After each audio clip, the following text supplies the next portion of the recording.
Guys, welcome to my videos. So guys, today in this video I'm going to discuss about 5 hidden costs every newcomer in Canada should know.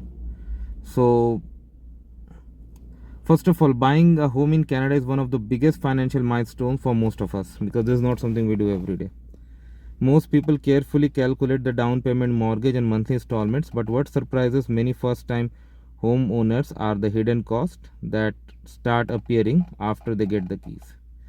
So in today's video, I'm going to share 5 hidden expenses that every new home owner should know before buying a property. Knowing this cost in advance can save you thousands of dollars and help you plan your finances better. So let's get started. The number one is property taxes. Many buyers focus only on their mortgage payment and forget about property taxes. Don't do that.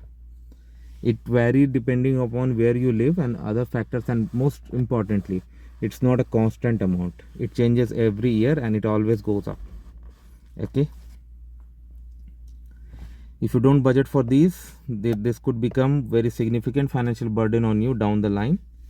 Okay, so before you buy a home, check the taxation for the property and ask for like previous years and all, so that you can determine that where your taxes are expected to grow in future. Never ignore cost of home maintenance and repairs.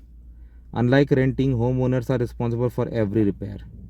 Your furnace may stop working during winter, your roof may develop a leak, your water heater could fail, your appliances may suddenly stop working and you can't find a reason.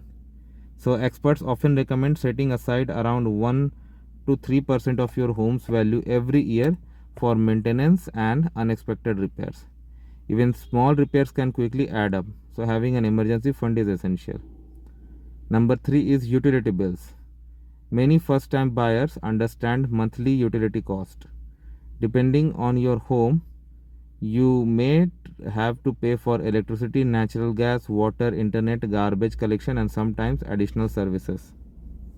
Larger homes generally cost more to heat during winter and cool during summer. Before buying a property, ask the current owner or your real estate agent about average monthly utility cost. This gives you a much more realistic picture of your ongoing expenses. Next is home insurance and unexpected deductibles. Home insurance is mandatory for most mortgage lenders. They ask you for the proof. However, the monthly premium is only part of the story. If something happens like water damage or a storm related issue, you usually have to pay the deductible first before insurance covers the remaining cost, and your premium may also increase after making claims. So always read your policy carefully so you know exactly what is covered and what isn't. You don't want to claim something that is not covered, right? Then there are seasonal and outdoor expenses. Okay, in summer you may need lawn equipment, gardening tools, fertilizers or landscaping services. In winter, you will likely need snow shovels, ice melt and perhaps a snow blower if you have a large driveway. You may also need to replace fences, decks, driveways or exterior caulking over time. These costs often catch new homeowners completely by surprise if they don't do enough research. So guys, finally at the end I am saying that buying a home is very exciting, but owning one comes with ongoing responsibilities that you cannot avoid. If you prepare for these hidden costs in advance, your life is gonna be simpler. The advice is simple: don't buy a home based only on whether you can afford the mortgage. Make sure you can comfortably afford everything that comes along with it. So if you find this video helpful, please subscribe to the channel. Thank you.